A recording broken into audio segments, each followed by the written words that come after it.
Hello student, आपका स्वागत है हमारे चैनल साइबर एजुकेशन में। स्टूडेंट, आज के वीडियो हम लोग बात करने वाले हैं बिहार आईटीआई परीक्षा 2021 के बारे में। फ्रेंड, सभी कैंडिडेट के एग्जाम 5 सितंबर 2021 को होने वाले हैं और जो भी कैंडिडेट यहाँ पे बिहार आईटीआई के एग्जाम देने वाले हैं, इस वीडियो को शुरू से लेकर लास्ट तक देखिए, क्योंकि ये वीडियो आपके लिए बहुत ही हेल्पफुल हो सकती है। आज के इस वीडियो के माध्यम से हम लोग क्या क्या बात करने वाले हैं उसके बारे में आपको थोड़ा मैं बता दूँ। सबसे पहले हम लोग देखेंगे कि आखिरकार आपको एग्जाम में क्या लेकर जाना है और क्या लेकर नहीं जाना है। ये जानकारी आपके पास होना ही चाहिए, क्योंकि बहुत सारे कैंडिडेट यहाँ पे एग्जाम सेंटर पर जाने के बाद भी परीक्षा नहीं दे पाते हैं और घर वापस लौटकर चले जाते हैं। तो बिल्कुल आपके साथ ऐसा ना हो, आप इस वीडियो को शुरू से लेकर लास्ट तक देखें। साथ ही हम लोग बात करेंगे कि आखिरकार आपको एग्जाम हॉल में कैसे पेपर को हल करना है। ठीक है, मैं आपको पूरी एक टेक्निक बताऊंगा जिसके माध्यम से आसानी से आप पेपर को हल कर पाएंगे। साथ ही हम लोग बात करेंगे कि तुक्का आपको कैसे लगाना है। और बहुत सारे कैंडिडेट यहाँ पे इस बात से एग्री नहीं करेंगे कि सर आप तुक्का लगाने की बात कर रहे हैं, पिछले 10 दिनों से आप पढ़ा रहे हैं और आज बोल रहे हैं कि तुक्का कैसे लगाना है। जी हाँ, मैं आपको बिल्कुल तुक्का लगाना सिखाऊंगा।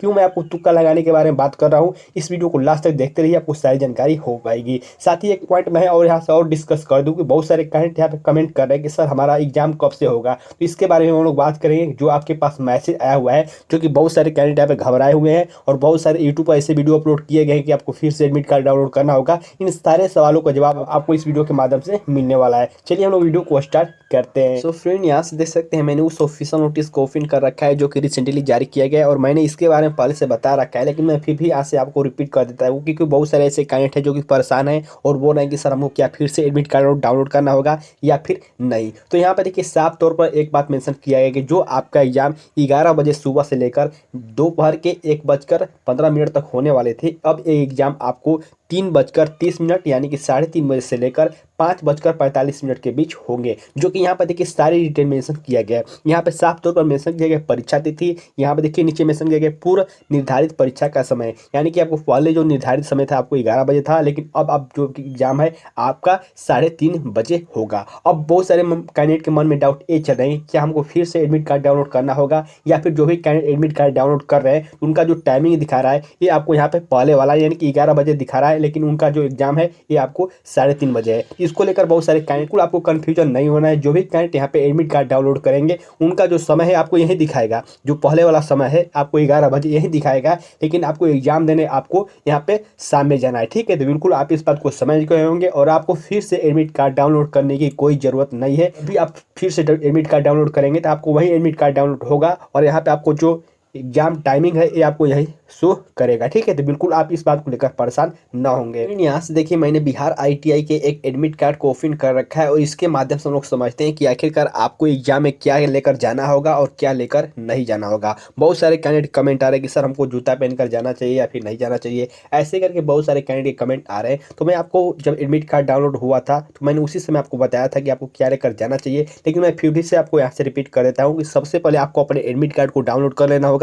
एडमिट कार्ड कैसा होना चाहिए, बहुत सारे कैंडिडेट के मन में कमेंट हो सकते हैं कि सर क्या हमको रंगीन एडमिट कार्ड लेकर जाना होगा या फिर आपको ब्लैक एंड व्हाइट चलेगा। तो कोई भी आप एडमिट कार्ड यहाँ पर निकलवा सकते हैं, किसी भी साइबर कैफे में जाकर ब्लैक एंड व्हाइट रहेगा तभी चलेगा, रंगीन निकलवाएंगे तभी चलेगा, उससे कोई यहाँ पे फर्क नहीं पड़ने वाला है। सेकेंड, आपको याद रखना है कि आपको एग्जामिनेशन जो आपका टाइमिंग है उससे पहले आपको पहुंच जाना है। जैसे कि जो आपका एग्जामिनेशन का टाइमिंग है 3 बजे आपको शाम में है, ठीक है, लेकिन आपको हर हाल में आपको 3 बजे अपने सेंटर पर पहुंच जाना होगा, जो कि आप सभी कैंडिडेट के लिए जरूरी है। अगर आप समय पर सेंटर पर नहीं पहुंचते हैं तो फिर आपको दिक्कत हो सकती है। हो सकता है कि अगर आपको लेट हो जाए तो वहाँ पर बैठने भी न दिया जाए। तो बिल्कुल आप इस बात को याद रखेंगे। अब यहाँ पे नेक्स्ट क्वेश्चन यहाँ पे ये आता है कि बहुत सारे कैंडिडेट के ये भी कमेंट है कि क्या सर हम वैक्सीन नहीं लगवाए हैं तो क्या हमको एग्जाम में बैठने दिया जाएगा या फिर नहीं दिया जाएगा। तो बिल्कुल अगर आप वैक्सीन नहीं लगवाए हैं कोई दिक्कत नहीं है, सिर्फ आप मास्क पहन लीजिएगा। साथ ही आपको यहाँ पे एक नोटिस में मेंशन किया गया कि आपको यहाँ पे सैनिटाइजर लेकर जाना होगा, ऐसे आप ले लीजिएगा बेटर रहेगा। अगर नहीं भी लेंगे तो आपको बैठने दिया जाएगा, कोई यहाँ पे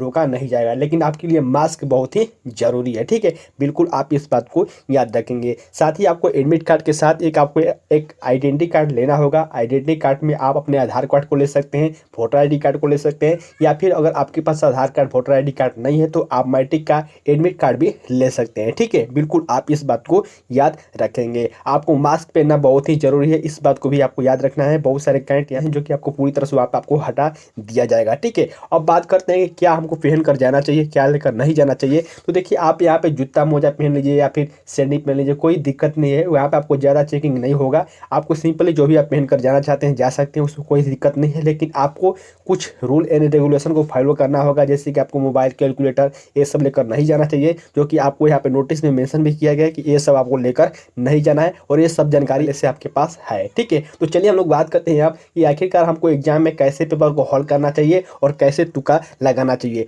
तुक्का लगाना आपके लिए इसलिए इंपॉर्टेंट है क्योंकि देखिए आपके एग्जाम में जो है माइनस मार्किंग नहीं है, और माइनस मार्किंग नहीं है तो आपको यहाँ पे तुक्का लगाना ही चाहिए, क्योंकि अगर क्वेश्चन गलत भी हो जाते हैं तो आपका नंबर नहीं कटेगा। लेकिन तुक्का लगाने का एक सही तरीका मालूम होना चाहिए, तभी आपका अच्छा रैंक आएगा और तभी आपका यहाँ पे एडमिशन हो पाएगा अच्छे ट्रेड में। तो चलिए हम लोग इसको समझ लेते हैं। सो फ्रेंड, यहाँ से देखिए मैंने बिहार आईटीआई के एग्जाम पैटर्न को ओपन कर रखा है। सबसे पहले हम लोग इसको समझ लेते हैं। बहुत सारे कैंडिडेट को इसके बारे में मालूम होगा, लेकिन बहुत सारे ऐसे भी कैंडिडेट है जिनको ये भी जानकारी नहीं मालूम होगा। तो सबसे पहले हम इसको समझ लेते हैं और समझते हैं कि आखिरकार क्वेश्चन कहाँ कहाँ से पूछे जाते हैं। तो देखिए आपको 50 क्वेश्चन गणित से पूछे जाएंगे, 50 क्वेश्चन आपको सामान्य विज्ञान यानी कि जनरल साइंस से, और क्वेश्चन आपको सामान्य ज्ञान यानी कि जीके से पूछे जाएंगे। यानी कि टोटल प्रश्नों की संख्या आपको 150 हो जाएगी, जो कि आपको समय दिया जाएगा परीक्षा देने के लिए 2 घंटे 15 मिनट समय दिए जाएंगे। साथ ही यहाँ से आपको याद रखना है कि अगर आपका एक क्वेश्चन सही होता है तो फिर आपको यहाँ पे 2 अंक दिए जाएंगे। बहुत सारे कैंडिडेट कमेंट ये भी रहते हैं कि क्या सर इसमें माइनस मार्किंग है, तो बिल्कुल नहीं है।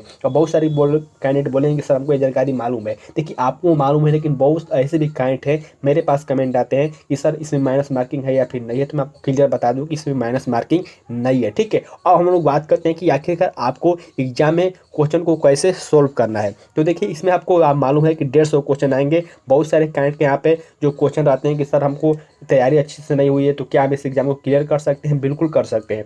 मेरा मानना है कि अगर आप इसमें तुक्का लगाएंगे तभी आप इस एग्जाम को क्लियर कर सकते हैं। और देखिए तुक्का लगाने की मैं बात इसलिए कर रहा हूँ क्योंकि इसमें कोई भी आपको माइनस मार्किंग नहीं है। यानी कि क्वेश्चन गलत भी हो जाते हैं, 5, 6, 10 क्वेश्चन कोई भी गलत भी हो जाते हैं, तो आपको कोई भी नंबर कटने वाला नहीं है। नंबर नहीं कटेगा, आपको बढ़ ही सकता है अगर कुछ सही हो जाता है तो मैं आपको बताता हूँ कि आखिरकार आपको तुक्का कैसे लगाना है। अब हम लोग बात करते हैं कि आखिरकार आपको तुक्का कैसे लगाना है। ठीक है, देखिए सबसे पहले तो आपको याद रखना है कि सारे क्वेश्चन को आपको तुक्का नहीं लगाना है किसी भी हालत में। जैसे कि मैंने आपको बताया कि यहाँ से टोटल जो प्रश्नों की संख्या रहेगी ये 150 रहेगी, यानी कि 150 आपको टोटल प्रश्न रहेंगे, जिसमें आपको साइंस, जीके और यहाँ पे मैथमेटिक्स के क्वेश्चन रहेंगे। तो सबसे पहले आपको उन क्वेश्चनों को हल करना है जो क्वेश्चन आपको अच्छी तरह से याद है या फिर जिस क्वेश्चन को आप हल कर सकते हैं। जैसे कि मैंने मान लिया कि आप 150 क्वेश्चन में से कम आप यहाँ पे 75 या फिर 60 क्वेश्चन तो आसानी से हल कर ही सकते हैं सारे सब्जेक्ट को मिलाकर। जैसे कि मान लिया कि मैंने आप यहाँ से 75 क्वेश्चन यहाँ से आप अपने से सही कर लेंगे, जो कि 150 में से 75 क्वेश्चन सही करना कोई बड़ी बात नहीं है, आसानी से आप कर सकते हैं। क्वेश्चन सही नहीं करते हैं, कम से कम आप 50-60 तो क्वेश्चन सही कर ही सकते हैं हर हालत में। जैसे कि मान लीजिए 60 क्वेश्चन अपना सही कर लिए। अब बात आती है कि बचे हुए क्वेश्चनों को हम लोग को कैसे हल करना है। तो इसको हल करने के लिए सिंपल सा एक ट्रिक ये है कि आपको तुक्का कैसे लगाना है। जैसे कि आपके पास ऑप्शन होते हैं A, B, C करके, जैसे कि मैं यहाँ से आपको लिख कर दिखा देता हूँ। जैसे कि ऑप्शन हो गए A, B, C और D। अब बहुत सारे कैंडिडेट क्या करते हैं कि डायरेक्ट आपको सिर्फ C पर ऑप्शन क्लिक करते जाते हैं, क्योंकि बहुत सारे कैंडिडेट को लगता है कि C ऑप्शन ज़्यादातर सही होता है। तो मैं आपको सबसे पहले बताता हूँ कि आपको कैसे तुक्का लगाना है। देखिए जब भी आपको यहाँ पे जब ऑप्शन में आपको 3-4 ऑप्शन देख, जैसे कि मैथ का कोई क्वेश्चन हो गया, ठीक है, जैसे कि यहाँ पे दे दिया ऑप्शन में 8, 10 या फिर 12, और एक ऑप्शन दे दिया आपको 100 कुछ, जैसे कि 100 दे दिया 12। तो यहाँ से किसी भी हालत में जो आपको 112 यहाँ पे है ये सही नहीं हो सकता है। इसका रीज़न ये है कि आपको यहाँ पे एक ऐसे ही डाल दिया जाता है, आपको आंसर इन्हीं तीनों में से हो सकते हैं। ठीक है, तो बिल्कुल आपको याद रखना है, कोई भी आपको अगर अलग यहाँ पे कोई ऑप्शन दे देता है तो इसको आपको सिंपली क्या करना है, इसको छाड़ देना है। ठीक है, और आंसर जो है आपको इन तीनों में से ही हो सकता है। इसके बाद आपको सेकेंड बात आती है कि अगर हम इसको डी क्वेश्चन को छाड़ देते हैं, यानी कि जो डी ऑप्शन है उसको हम लोग छाड़ देते हैं, हमारे पास बचते हैं ए, बी और सी। तो आपको ज़्यादातर चांस यही होती है कि जो आपका क्वेश्चन का राइट आंसर होगा ये आपको बी एंड सी हो सकता है। ठीक है, मैं आपको यहाँ पे अगर ब्लैक बोर्ड होता तो मैं आपको और अच्छी तरह से समझा पाता, लेकिन मैं यहाँ पर रिकॉर्ड करके बता रहा हूँ मोबाइल से, इसलिए आपको मैं समझाने में थोड़ा हो सकता है कि असमर्थ हूँ, लेकिन मैं आपको जिन बातों को समझाने की कोशिश कर रहा हूँ उसको समझिए। जैसे कि यहाँ पे डी हम ऑप्शन हटा दिए, अब बचा हमारे पास क्या, ए, बी और हमारे पास बचा सी, यहाँ पे इसको बी मान लीजिएगा, ठीक है। और हमारे पास ये 3 ऑप्शन बचे, तो आपको कौन से ऑप्शन को चुनना है? तो देखिए आपको ये ऑप्शन जो होते हैं बहुत कम चांस होते हैं कि आपके पास ये ऑप्शन सही होंगे, ठीक है। अब आपके बच गए 2 ऑप्शन, बी और सी। तो अगर जब भी आपको बी एंड सी में आपको कन्फ्यूजन हो तो आपको सबसे पहले बी पर क्लिक करना होगा, ठीक है। 90% आपको चांस है कि आपको यहाँ से बी ऑप्शन बिल्कुल राइट आंसर हो जाएंगे। मैं आपको बता रहा हूँ कि जिस कैंडिडेट को यहाँ पे थोड़ा बहुत भी तैयारी नहीं हुई है तो इस ट्रिक को आप जमाइए, बिल्कुल यहाँ से आपका सही होगा ही होगा। साथ ही मैं एक बात और मेंशन कर दूँ जो कि आपको तुक्का के ये भी एक ट्रिक है कि जैसे कि आपने 60 क्वेश्चन बनाया, मैंने आपको बताया था कि जैसे कि आपने 150 क्वेश्चन में से 60 क्वेश्चन आपने यहाँ पे सही सही बना लिया, तो आपको देखना है कि 60 क्वेश्चन में से कितने क्वेश्चन का राइट आंसर आपको ए ऑप्शन है, कितने क्वेश्चन का राइट आंसर बी ऑप्शन है। जैसे कि मान लीजिए आपने 60 क्वेश्चन बनाया जिसमें ए ऑप्शन आपको टोटल 20 रंग है, ठीक है। उसी में से आपको जो बी ऑप्शन है उसमें हम लोग सिर्फ 10 रंगे हैं। वही हम लोग बात करें सी ऑप्शन के बारे में, उसमें हम लोग सिर्फ 5 रंगे हैं। तो ऐसे करके आपको टोटल काउंट करना है कि आपने 60 क्वेश्चन जो रंगे हुए हैं उसमें टोटल कितने ए ऑप्शन है, टोटल कितने बी ऑप्शन है। यानी कि आपके एग्जाम में जो आपको डिवाइड होते हैं रेशियो में, जैसे 4 ऑप्शन होते हैं ए बी सी डी।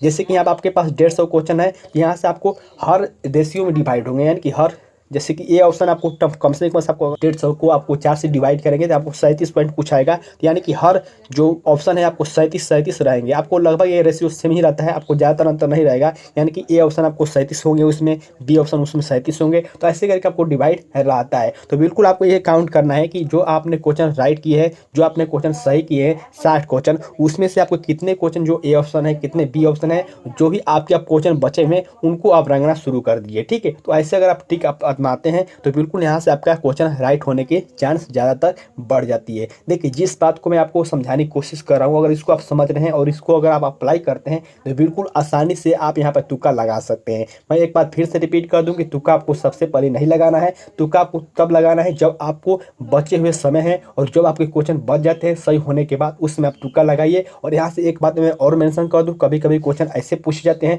जैसे कि आपको 3 ऑप्शन दे देंगे और चौथे ऑप्शन देगा इनमें से सभी या फिर इनमें से कोई नहीं। तो ऐसे क्वेश्चन में आपको 90% चांस होते हैं कि ये आपको डी ऑप्शन बिल्कुल राइट आंसर हो जाएंगे, ठीक है। तो बिल्कुल आप इसमें चांस लीजिएगा और कोई ऑप्शन दे देता है इनमें से सभी या फिर इनमें से कोई नहीं, तो ऐसे क्वेश्चन को आपको क्लिक करना है इनमें से सभी या फिर इनमें से कोई नहीं। आपको 90% चांस होते हैं कि ये क्वेश्चन सही हो जाएंगे। तो फ्रेंड इस वीडियो के माध्यम से इतना है। जिस बात को मैंने आपको समझाने की कोशिश की है, अगर आप इसको समझ गए हैं तो वीडियो के नीचे कमेंट करके जरूर बताएं। साथ ही इस वीडियो को दोस्तों के साथ ज़्यादा से ज़्यादा शेयर करें। आप सभी कैंडिडेट के लिए ऑल द बेस्ट। अपनी तैयारी के मौजूद करते हुए आप अच्छी तरह से परीक्षा दें और जो भी कैंडिडेट परीक्षा देने जाएंगे अपना क्वेश्चन जरूर शेयर करेंगे कि आपने कितने क्वेश्चन का राइट आंसर दिया है और क्या क्या क्वेश्चन पूछे गए थे। तब तक के लिए वाइस फ्रेंड, जय हिंद।